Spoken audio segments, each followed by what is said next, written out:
A gente assistiu durante a pandemia a um processo de aprendizado da administração pública sobre como lidar com informações, primeiro descentralizadas, segundo defasadas e primeiro com informações que não existiam, né?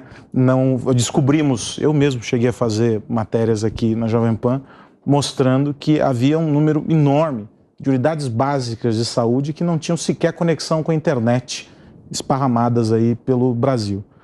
Isso dificulta com que as informações daquela comunidade cheguem a um centro que vai pensar estratégias de combate, naquele momento, à Covid-19. Quando a gente fala numa situação como essa, em que a gente depende de informações bem apuradas, ou seja, qualidade dos dados, e uma capacidade de análise desses dados para estabelecer parâmetros, e você chega aqui e diz assim, olha, a cada 6 anos nós temos um ciclo assim, assim, assim. E aí eu tenho os meteorologistas dizendo que as condições climáticas serão tais. E eu vou juntando essas informações, eu desenho um cenário em que, sabidamente, eu tenho como antecipar que uma situação como essa que a gente está vivendo hoje aconteceria. Do lado da administração pública, você foi secretário. Já teve a oportunidade de contar para mim, pessoalmente, alguns episódios em que você lidou com a falta de informação, que você teve que implantar modelos para ter as informações porque não haviam.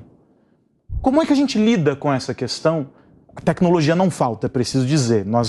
Alguns anos atrás, você participou de uma entrevista comigo, ainda no Radioatividade, falando sobre um mosquito geneticamente modificado para interromper o ciclo de procriação do Aedes aegypti. Ou seja, a tecnologia está esparramada por aí.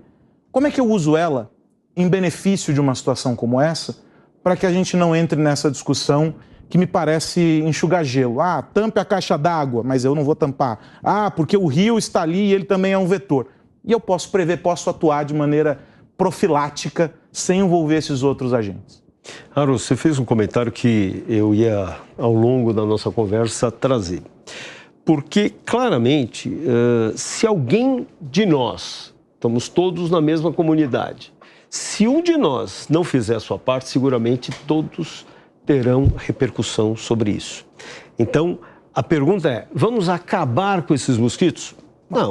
Não, até porque os mosquitos eles estão dentro de um ecossistema e que eles têm a sua importância. Eles têm a sua importância. Então, nós não podemos interferir nesse aspecto, mas podemos reduzir o seu número, principalmente, como a Carol falou, eu já tenho previsibilidade de que períodos de chuva e com altas temperaturas vão ser algo muito mais frequente e contínuo no nosso meio. Então surgem, já surgiram, só que são formas extremamente caras ainda para um gestor público, que é de fazer o controle destes vetores, através, então, de mosquitos que nós chamamos transgênicos, modificados geneticamente. São machos que acabam, então, ou não conseguindo fecundar a fêmea, ou as alterações genéticas são tais que o próprio bebezinho dessa fêmea não chega à fase adulta.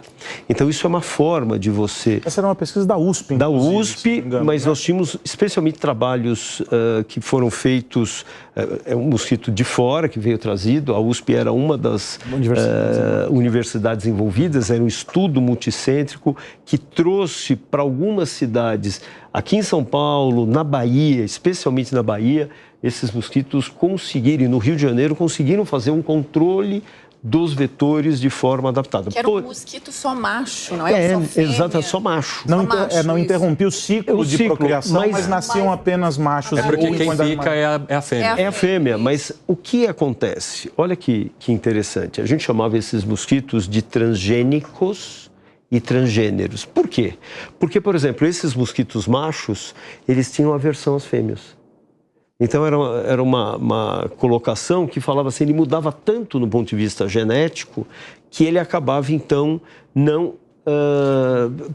se aproximando, não fecundando, e com isso, logicamente, dando alterações. Da mesma forma que esses machos, ao terem relações com essas fêmeas, fecundavam essas fêmeas, mas o material genético era tão dismórfico que ele acabava, então, não permitindo ou a viabilidade dos ovinhos, né, como dos conceptos, como também não chegando à vida adulta. Então, isso seria uma forma bem interessante. Porém, é uma forma extremamente custosa. Numa cidade de 50 mil habitantes, para a gente ter pelo menos 6 meses de um controle, um gestor público gastaria uma média de 5 milhões de reais. Nossa. Quer dizer, isso é um custo. Imagine você... Custa menos, portanto, investir em análise de dados para você conseguir fazer com inteligência a prevenção. Então, você não consegue. O gestor público, ele vai ter órgãos regulatórios em cima disso que vão, olha, mas peraí, você tinha outras coisas para fazer.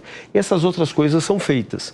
Desde o fumacê, hoje os larvicidas, a Secretaria Municipal da Saúde de São Paulo hoje adquiriu 21 drones, aliás, 28 drones, que eles conseguem identificar quais são os locais em que tem dificuldade de acesso, seja porque o município não permitiu a sua entrada ou pela localização difícil, ele vai lá e joga o larvicida. Então, tudo isso tem sido feito. Daí alguém pergunta, mas a gente não podia ter se antecipado a isso? Talvez essa é mais um aprendizado que o gestor vai ter de pegar esses dados que vão ter que ser continuados, usar as tecnologias que também terão que ser continuadas para que possa literalmente fazer o controle. Só para você ter uma ideia do que a gente tem hoje, e isso é resultado da Covid, a facilidade de você saber em cada uma das regiões quais são os sorotipos prevalentes. Então, isso em tempo real. Isso é muito importante, porque dessa maneira, através do PCR real time, que a gente chama, que é dado compartilhado, e você já sabe, olha, o mais prevalente é o tipo 1 e 2. Isso não só dos hospitais e unidades públicas, mas também o setor privado. Mas todo mundo, né? Todo mundo tem essa informação. Então, dessa maneira, isso é muito importante. Por quê?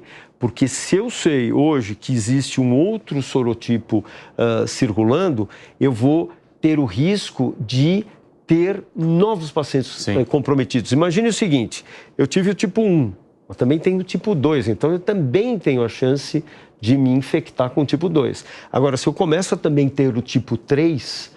isso passa a ser um outro problema, porque eu vou continuar mantendo o risco daquelas 4 vezes daquele indivíduo se contaminar. E aumenta-se a chance de ter pacientes com formas graves. Sim. Então, quer dizer, eu vou precisar realmente ter uma política de saúde muito mais intensa e, nesse sentido, preparada para acolher mais pacientes que possam evoluir de forma grave, sabendo que cada 20 pacientes com dengue clássica, 1 vai evoluir para uma forma grave. Mas isso também não traz desculpa, assim, mas eu também compartilho como repórter, mas sabe que a gente tem uma quedinha quando fala de tecnologia, mas isso não traz uma economia. Eu entendo o gasto, eu entendo que a gente não tem uma infraestrutura no país hoje de análise de dados, de sistema para trafegar dados, mas isso não traz uma economia para o sistema? Porque eu lembrei, inclusive até tinha anotado aqui um outro exemplo que vem da USP, que é de um algoritmo de análise de fotos de satélite,